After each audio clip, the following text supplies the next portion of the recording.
So, guys, the former embattled Kogi State Deputy Governor has come out to expose Yahaya Bello. Honestly, this case is getting worse for Yahaya Bello. So, guys, if you can remember, this was the former Kogi State Deputy Governor that worked under Yahaya Bello. And at a time, there was this disagreement, and you know what? Yahaya Bello impeached him and sent him out and took another person to replace him as the deputy governor. And today he said he has been vindicated, that Yahaya Bello has been involved in all kinds of things. Nigerians, you need to listen to this for yourself. Honestly, this man was not even worth being the governor of the state, let alone coming out to say he wants to become the president of Nigeria. Anyway, the case is still in court. Let's wait to see what the result will look like. Take a look at what this man said. The forum regrettably noted the arrogant resistance to arrest put forward by the former governor, Alhaji Yahaya Bello, which tallies with his posturing and crass behavior, that he is above the law and can do and undo in all situations, believing that he can always buy everyone in Nigeria as long as his umbilical cord is connected to Kogi Treasury. As we speak, I want to bring to your notice that he has started mobilizing people to protest all over Nigeria. He has mobilized people in Lagos about 2-3 days ago. Today, he has also mobilized people in Kogi State. Every local government is given 3 buses to assemble in Lokoja to demonstrate and to tell EFCC not to arrest Bello. This is his stock in trade, and that is the part he's going again. He believes that he's above the law and that there is no institution in Nigeria that can question him about his 8 years in Kogi State. And I believe that the law of Nigeria is being put to test by his confrontation, and will continue to watch as the events unfolds. The forum further noted that the disgraceful actions of Nigerian police officers are tied to Alhaji Yahaya Bello by forcefully preventing the EFCC from performing her lawful duties, and draw the attention of Inspector General of Police to our various press releases concerning the activities of Kogi State Commissioner of Police, Mr. Bertrand Onoha, who has subjugated law and order in the state to the whims and caprices of Yahaya Bello. It is now glaring that he has reduced the state police command to the private army of Yahaya Bello. We commend the Inspector General of Police, the IGP, for proactive reaction to the unethical conduct of Bello's security aides. We implore him to carry the same disciplinary measure on the CP of Kogi State, that is Bertrand Onoha, who has been at the root of misconduct of policemen in Kogi State. Nigerians may not have come to the end of unethical conduct of policemen in Kogi State as long as Bertrand Onoha remains the CP of Kogi State. You will recall that this same Bertrand Onoha took along policemen, thugs, and other security agencies to Ayingba prior the election, attacked the home of our campaign director, killed 2 policemen and 2 civilians, and labeled them as terrorists. Unknown to him, he didn't understand that the people he has killed are policemen that he himself has attacked to the director of campaign. So he has admitted openly that he committed murder. Committed murder because these people were there lawfully on duty and they were killed. Since then, we have been appealing to the Inspector General of Police to do something concerning Bertrand Onoha. Yet, nothing has been done. We want to use this forum again to appeal to him, to see reason in what we are saying, that there is a need to call Bertrand Onoha and let him go through the due process of disciplinary measures as the rules of the police and the laws and the constitution of this country permits. The forum commended His Excellency Asiwaju Bola Ahmed Tinubu, President and Commander-in-Chief of the Armed Forces of Nigeria, for his war against corruption and abuse of office by public officers and his doggedness in maintaining the sanctity of law and order, irrespective of who is involved. The forum further commended Mr. President for not allowing himself to be hoodwinked by the yesteryear haters, turned his bootlickers now that they found themselves in a very tight corner. As a man of many parts, Mr. President has proven that he has a memory of an elephant. The forum noted the disgraceful, shameful, and illegal manner Governor Ododo of Kogi State smuggled Yahaya Bello from the Benghazi street home, thereby obstructing the course of justice, since the service to his master is more important to him than the oath of office he has taken. The forum invites Nigerians, and indeed the whole world, to note the reason why former Governor Yahaya Bello had to criminally pre-fill the INEC result sheets and commit heinous electoral malfeasance in favor of Ododo to be declared winner of the state governorship election held on 11th November 2023. You see, there is nothing wrong having a successor, but there is everything wrong having an unfit successor. Having a successor is not for the purpose of coming to cover your evil works or your embezzlement. It is to improve on what a governor that is living has done. But in the case of Kogi State, the purpose is to cover. And the acts of the governor, the Governor Ododo, since he came in, is very, very glaring. His purpose is to cover the embezzled money of Kogi people, and that cannot be taken by Kogi people. That since Ododo was sworn in as governor of the state, despite the outcry of decent Kogais, he abandoned the Kogi State Government House for Yahaya Bello to maintain his full complementary staff. All the people he had as governor are still with him and are working for him. Retain his office. He still goes to his office as if he is the sitting governor. He still remains in his official residence, where we call Presidential Lodge. That's where he stays, and that is where he is still staying.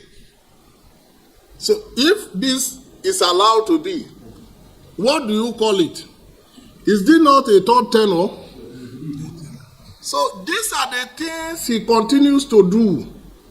He puts the law and the constitution of Nigeria to test all the time, finding new ways to manipulate the law. And I'm sure this time around, it will not work. It will certainly not work. He will not have his third tenure as he has planned by himself. The people of Kogi State and Nigerians and those who are protecting the Constitution of the Federal Republic of Nigeria will not permit this to happen.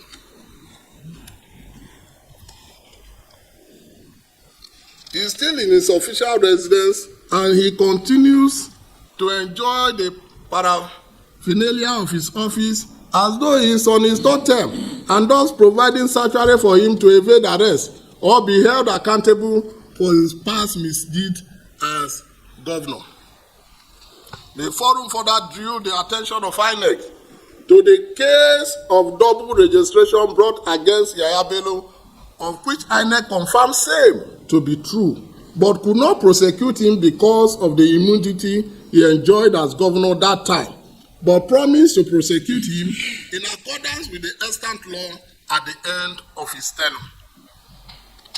That the INEC should commence the prosecution against former Governor Bello without further delay as deterrent to other lawless and desperate politicians. As you know, it is not permitted for anyone to register twice or more than one time in an election or in the process of voting. But I was an eyewitness to the double registration. If you look at the pictures as presented that time, it is the office of the governor of Kogi State. I was the city deputy governor. And I cautioned them that this registration is going to be a problem. The then law officer of the state advised him that it doesn't mean anything. I said, it means so much. But today, we are face to face with it. I am a living witness to that double registration, and at the right time, we'll do the needful. The forum further drew. The forum further noted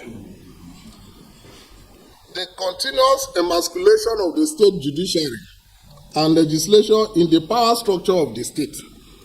The state judiciary has surrendered itself to the state government, hence becoming an avenue for the procurement of frivolous injunctions to further frustrate the fight against corruption that crippled the judiciary itself.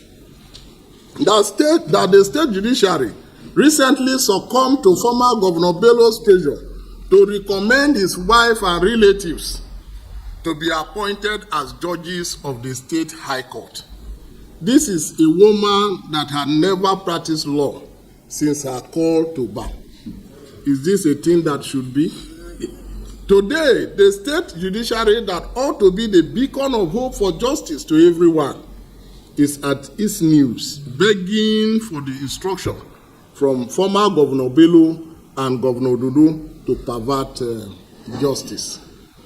The same goes for the state legislation that is now a mere rubber stamp for executive rascality in the state.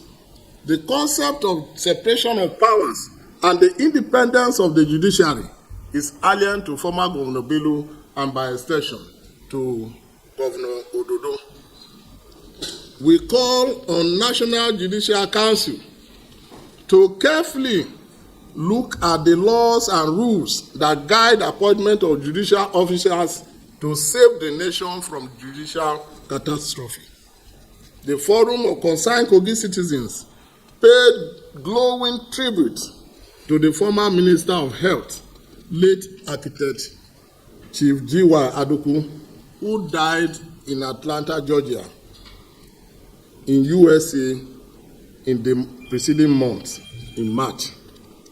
Late Aduku was installed as a pan-Nigerian leader, a man of peace imbued with utmost humility, despite his monumental achievement as a nation builder and an icon par excellence. That as he commences his final earthly journey, we pray for the angels to welcome him to the bosom of Abraham and enjoin all to be consoled by the good life that he lived.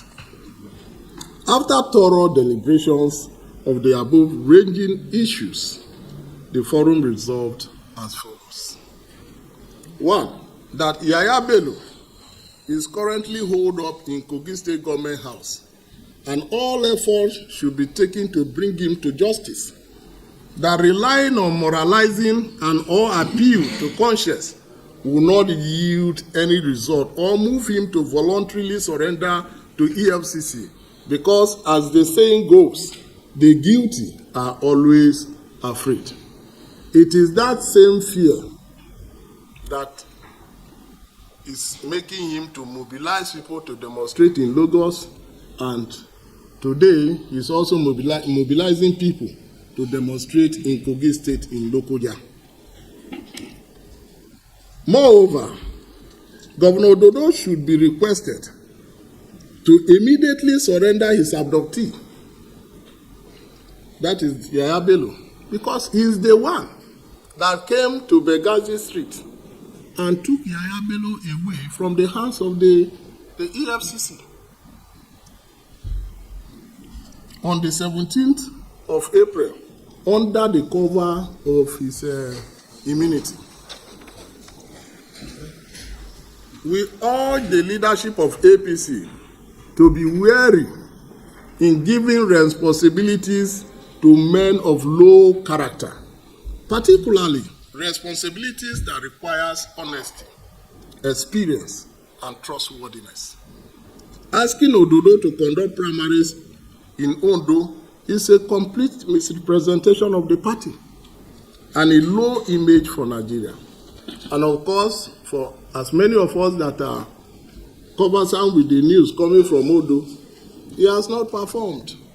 You cannot use unrighteousness to create righteousness. You cannot. Neither can you use darkness to create light. It's only light that gives birth to light. And darkness gives birth to darkness. 2, that all presidential handlers should refrain from encouraging or allowing Yahaya Bello or characters like him access to the presidency as recently done. That such actions are capable of sending wrong signals that the president condone or provide sanctuary for fugitives like Yahaya Bello or his likes. 3, that APC should immediately suspend Governor Dodo from membership of the party for brazenly and sheepishly obstructing law enforcement agencies from carrying out their lawful duties and elevating his servitude to Yahaya Bello above his oath of office and the Constitution of the Federal Republic of Nigeria, which he swore to uphold.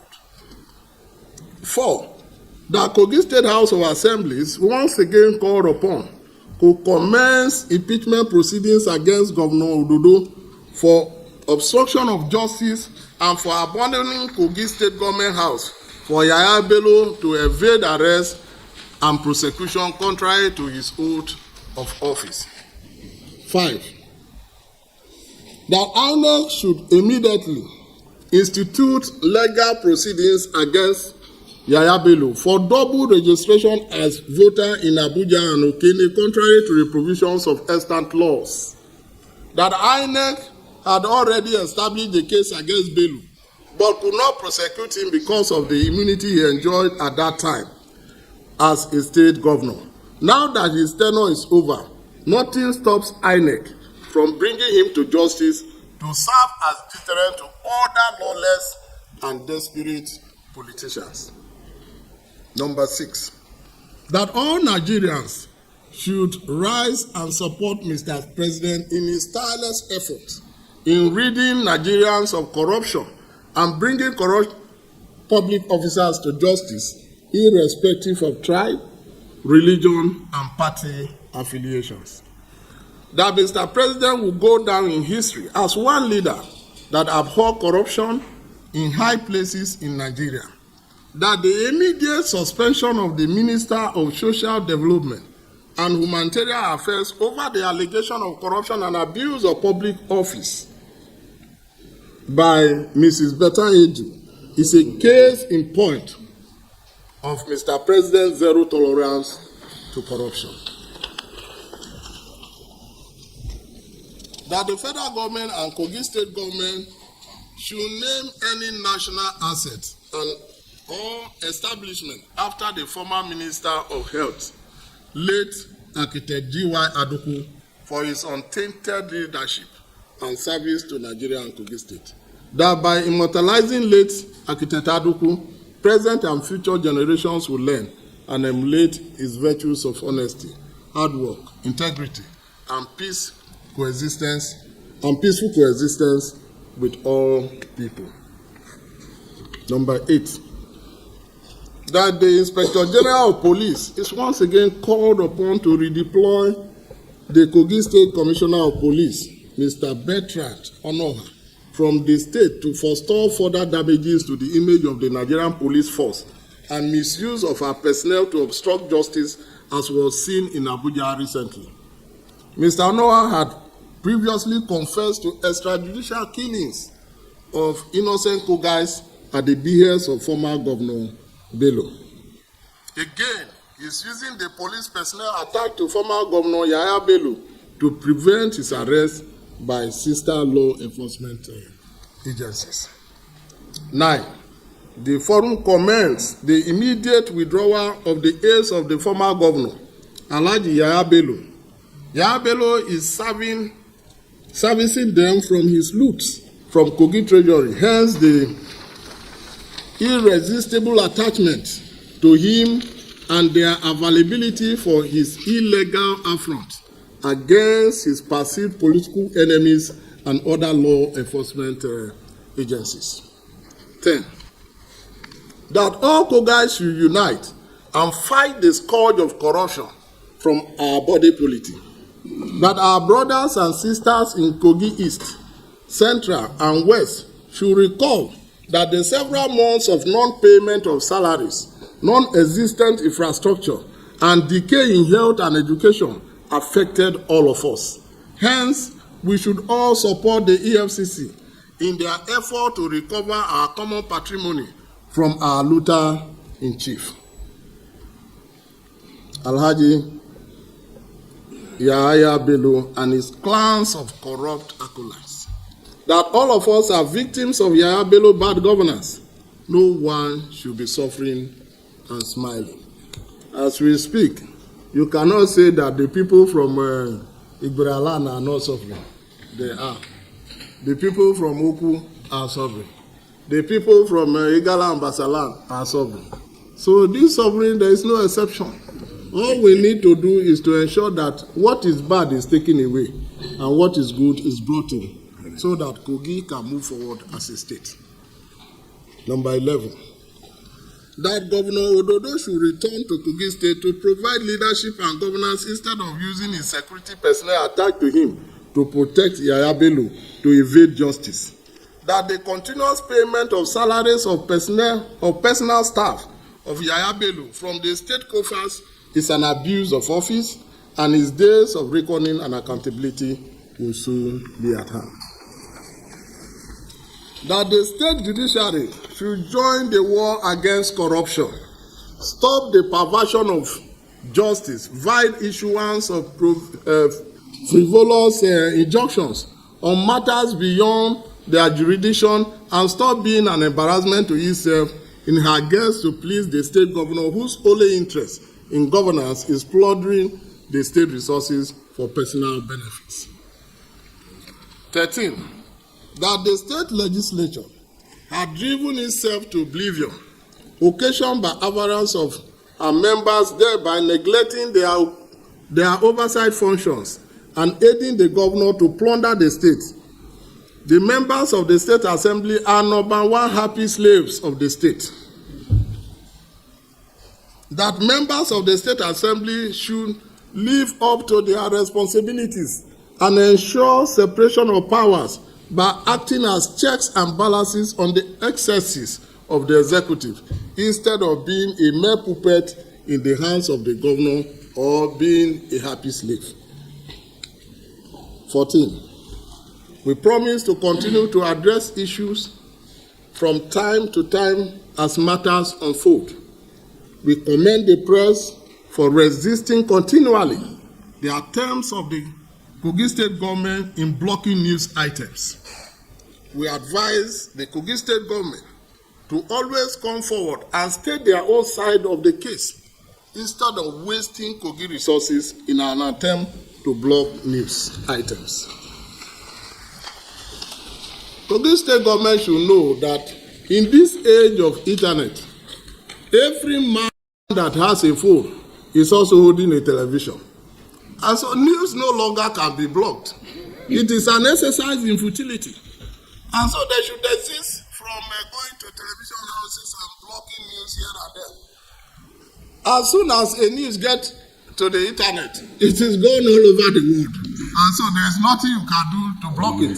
I who is reading this speech, can immediately from now send this message to the internet, and it will continue to multiply until it gets to the utmost part of the earth.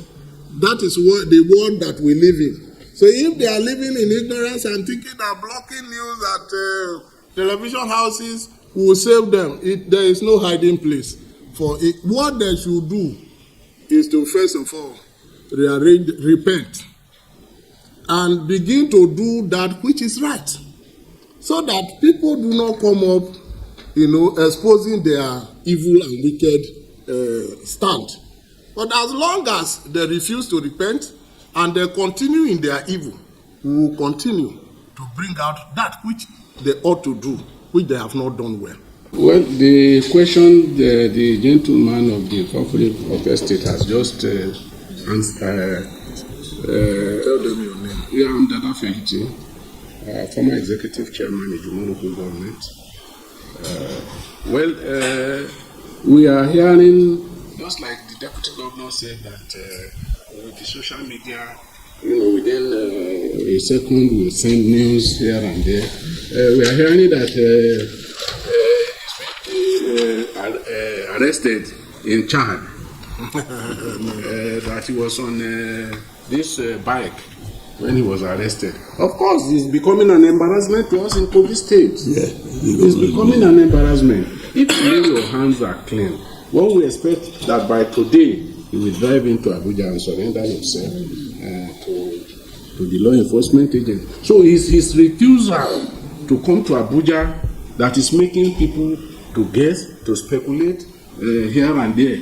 In fact, some were saying that he dressed as a woman in order to beat the security. So why do we need to go this far? We thought he was a man of courage, and we thought he would come here in Abuja and surrender himself. But now that no one can say this is his whereabouts, that is why people kept speculating that he's still in government house. Thank you very much. As more information, if you are conversant with the news from the EFCC, the way he has been acting is when he's coming to Abuja, he leaves his phone in Lokoja. So they will think that he is still in Lokoja. Meanwhile, he's in Abuja. The only way you can track someone is basically through the phone of the person. So what he has been doing is placing his phone where he is not. The EFCC, on their part, has tried their best to go to where the phone is, only to discover that he's not there. And that is what has been happening. And that is why EFCC at last resorted to tracking the phone of one of his aides that is always with him. That is how they were able to know that he's in Benghazi Street, and they condoned the place. Now that the aides have been all removed and his phone is not with him, it is yet a challenge. It is yet a challenge. But the surprising and embarrassing situation is the fact that a former governor of a state will be running away from law enforcement agents. A former chief security officer who had police, DSS, and everybody under his control. Why would you be afraid of them? The law is not to kill him. The law is to question him and for him to prove that what is being alleged is not true. That is simply what is desired, is asked to do. But because of the magnitude of his corruption, which he himself is aware, and the personal arrogance of his person, he feels that appearing before EFCC is demeaning to him. These are people who ordinarily should not be local government chairmen, who found their way to the corridor of power and became governors of state. But who feels that they are above the law now? What we are asking is that Nigerian law should take its course. And it's on this note that we want to appeal to the National Assembly to rearrange prosecution to the judicial process of trying corrupt officers. The lengthy period makes them evade it. It makes them evade it because when this lawyer is here today, tomorrow is no longer the one handling it, and this judge is the one handling it, then later is not the one handling it. For 15 years, 20 years, we are trying somebody on corruption that is an issue of figure, of money taking. I mean, it is unfair. We need to do something about it, to bring sanity to Nigeria, and for us to once again enjoy Nigeria as Nigerians. The operation of state and the financial flow as it is in the state. There is no way Bello can take money from the state coffers without the leave of the Accountant General, without the auditors being involved. Anything you do as a governor, it goes onto the open registry at last, whether you like it or not. Civil servant will tell you, oh, this one will cover it. They don't cover it. It goes. And when we came to office, I advised him. I told him, know that anything you pen on is to the public. To go to the open registry at last, and everybody will see it. So be mindful. But when a man's heart is corrupt, those kind of advice does not make sense. So there are people, later for instance in Kogi State, there have been payment of 20%, 25%, 30% to local government. Is it that the money for local government could not pay local government salary? The answer is no. The money available to local government could pay their salaries and benefits. But he takes this money using the local government chairman. If you are conversant with the news that the new petition that has been filed, you will see the names of local government chairmen. If you don't do it, the next day they remove you and effect a replacement. So guys, you have seen it for yourself. Honestly, these politicians are out to destroy Nigeria. None of them, hardly you find a politician who gets into office and know that he is there for the people. They are just there for themselves. So you can imagine Kogi, a very poor state, and this man was busy embezzling for himself, for his children, and even embezzled ahead of, the ones he's here to spend. You can imagine paying for future school fees for his children. I wonder the school that collects such a school fee. So guys, these people are just wicked human beings. No empathy. Look at Peter Obi going around Nigeria constructing borehole. This is empathy in action. While Yahaya Bello was busy paying for school fees ahead of time for his own son. Oh my God, Nigerians. APC has destroyed this nation beyond repairs. Let me know what you think about this in the comment section below. Please don't forget to subscribe to the channel and turn on the notification bell. Thank you.